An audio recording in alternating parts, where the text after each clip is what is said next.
Fala pessoal, tudo bem com vocês? Estamos começando mais uma aula de Estética e História da Arte e hoje nós continuaremos com as nossas discussões acerca do Renascimento. Nas aulas anteriores nós focamos no seu aspecto histórico, considerando nesse aspecto histórico o seu desenvolvimento artístico, mas também intelectual. Quando nós falamos do Renascimento é muito difícil a gente não falar sobre a produção intelectual de uma forma geral e como que ela influenciou de forma bastante forte, digamos assim, tanto os traços artísticos quanto as escolhas artísticas, consequentemente as normas e regras artísticas. Só lembrando que esse período ele vai determinar pelo menos um ponto bastante importante que a gente vai conseguir discutir em um debate, né, no nosso último movimento, que vai ser o período modernista, que é a arte acadêmica, as normas das belas artes, né, as normas e regras que estabelecem uma obra de arte plena, e nós podemos perceber aqui com o retorno à cultura greco-romana, né, a partir do humanismo renascentista, nós temos padrões e regras que seguem, né, acadêmicas, que vão determinar uma obra de arte por si mesma. Assim, né? É claro que isso vai ser discutido, vai ser debatido de acordo com os próximos movimentos artísticos que iremos estudar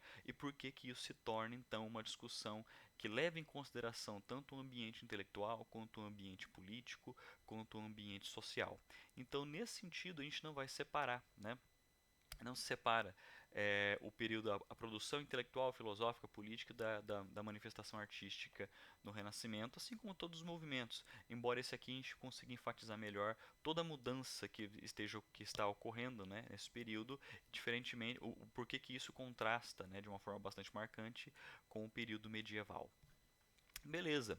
Uma coisa que eu acho que vale a pena a gente enfatizar no nosso estudo acerca do Renascimento é pontuar obras de artistas-chave, digamos assim, artistas que foram importantes e que ilustraram de uma forma, né, diferente entre eles traços e obras fundamentais para se compreender o Renascimento. E o primeiro artista que a gente vai analisar hoje é Botticelli, né?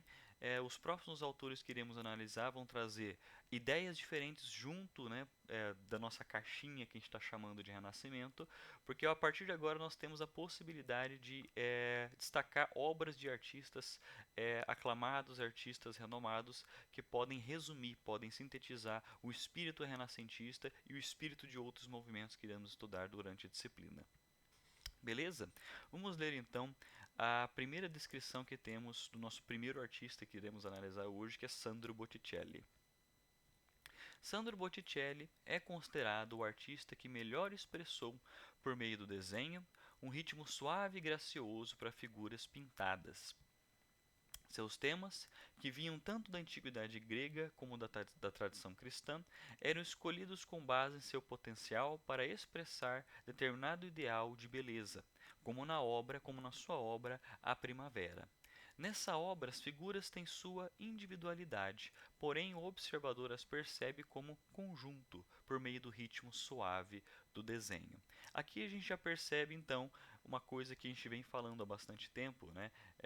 No que toca ao Renascimento, é que os artistas que estão nessa transição desse período anterior ao Renascimento ou plenamente no período do Renascimento, eles vão atender tanto, né, eles vão retratar cenas e da simbologia e do conjunto, né, cultural que considera tanto a antiguidade grega quanto a tradição cristã numa unidade. Então você tem ainda artistas que estão retomando concepções da mitologia grega, concepções artísticas, filosóficas da antiguidade grega, porém ainda estão inseridos no âmbito religioso, ainda estão retratando cenas religiosas nesse sentido. Porém, nós sentimos uma diferença entre retratar uma figura ou uma cena religiosa no Renascimento e retratar uma figura, uma cena religiosa no período medieval. Nós temos diferenças gritantes e o traço que denota essa diferença gritante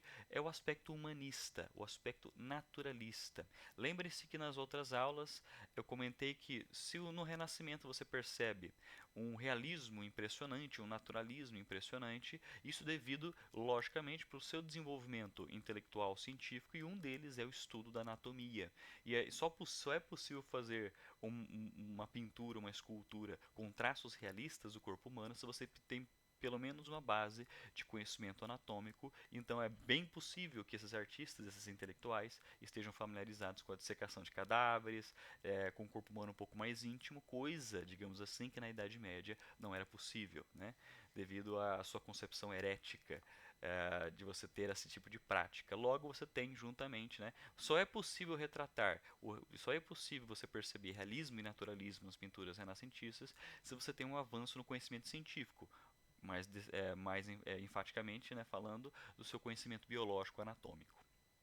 Então é claro que as figuras, né, das figuras mitológicas, gregas, digamos assim, eles vão ter um traço mais humano a partir da expressividade do seu corpo, a expressividade da sua face, devido ao conhecimento que os artistas tinham, estavam começando a adquirir acerca do corpo humano, um pouco mais íntimo a respeito de conhecimentos biológicos, físicos nesse sentido.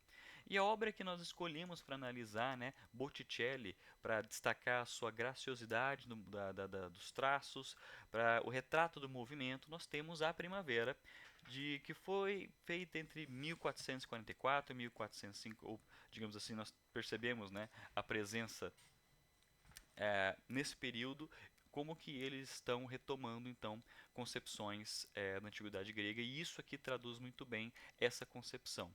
Então, para a gente analisar certos tópicos, vamos aos poucos perceber o que trata cada traço da obra, para a gente entender melhor da onde que está vindo as influências e quais são os traços específicos que denotam essa obra como uma obra importante. No extremo esquerdo da tela nós temos a figura de Mercúrio. E a gente pode perceber que é uma figura com a mão no quadril, né, levantando a mão em direção à fruta numa árvore. Muitos especialistas comentam que Botticelli teve uma grande influência de escultores, e é muito comum artistas do Renascimento eles utilizarem modelos já estabelecidos para criar as telas que eles têm. Então Mercúrio aqui no extremo esquerdo da tela pode representar exatamente isso. Artistas renascentistas que estão se comunicando utilizando obras de outros autores para se basear, para imitar certos traços físicos, para compor a sua tela, mesmo que seja outra figura, mesmo que seja outro personagem, eles estão, digamos assim, utilizando traços feitos por outros artistas para condizer, para alimentar ou pelo menos fundamentar as figuras que estão sendo pintadas na obra. Então é muito comum que para você ter um detalhe de pose, digamos assim, artistas renascentistas como Botticelli estejam retirando esses traços de esculturas feitas no período, né, que eles estão trabalhando, de outros artistas no caso. Ao lado de Mercúrio nós temos as três graças, né? E essas são as figuras da tela que representam, que nos mostra mais evidentemente uma noção de movimento, né?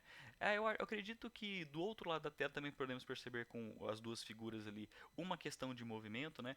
Uma noção de ação acontecendo, mas essas três graças revelam uma noção de movimento, mas nesse caso um movimento um pouco mais gracioso, um pouco mais harmônico, e a gente pode perceber pelas mãos entrelaçadas e pela posição no qual elas estão dispostas, e nesse sentido a gente percebe logo uma diferenciação com obras e figuras do período medieval, que aqui a gente percebe, além do movimento que não havia lá, individualidade de cada figura. Nós podemos perceber que cada figura possui traços diferentes que denotam uma individualidade, coisa que a gente não percebia em períodos anteriores.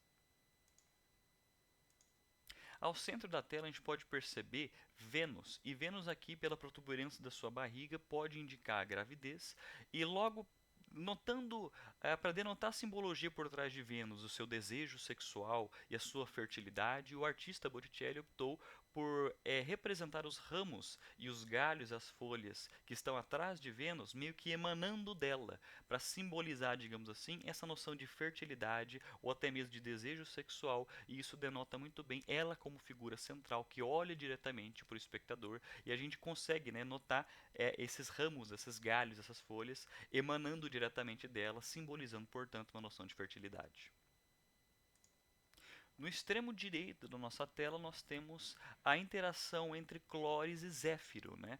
Nós temos então a interação entre essas duas figuras, e eu acho que o traço fundamental aqui, mesmo que seja muito pequenininho para vocês analisarem, a expressividade da ação que indica, né, uma relação, um diálogo entre dois personagens, uma interação um pouco mais íntima, digamos assim, e a gente pode perceber um traço que se diferencia de períodos anteriores, que é a expressividade da face. Embora Zéfiro esteja com uma face um pouco mais austera, um pouco mais melancólica, Clóris está com essa sensação de susto, essa sensação de surpresa, e isso já denota claramente o estudo que artistas como Botticelli estavam fazendo em relação, inclusive até a demonstração de emoção por diferentes faces, diferentes expressividades, não só focando em traços físicos naturalistas, mas também pensando em naturalismo em termos de expressar emoções. Então, Zéfiro e Clóris no extremo direito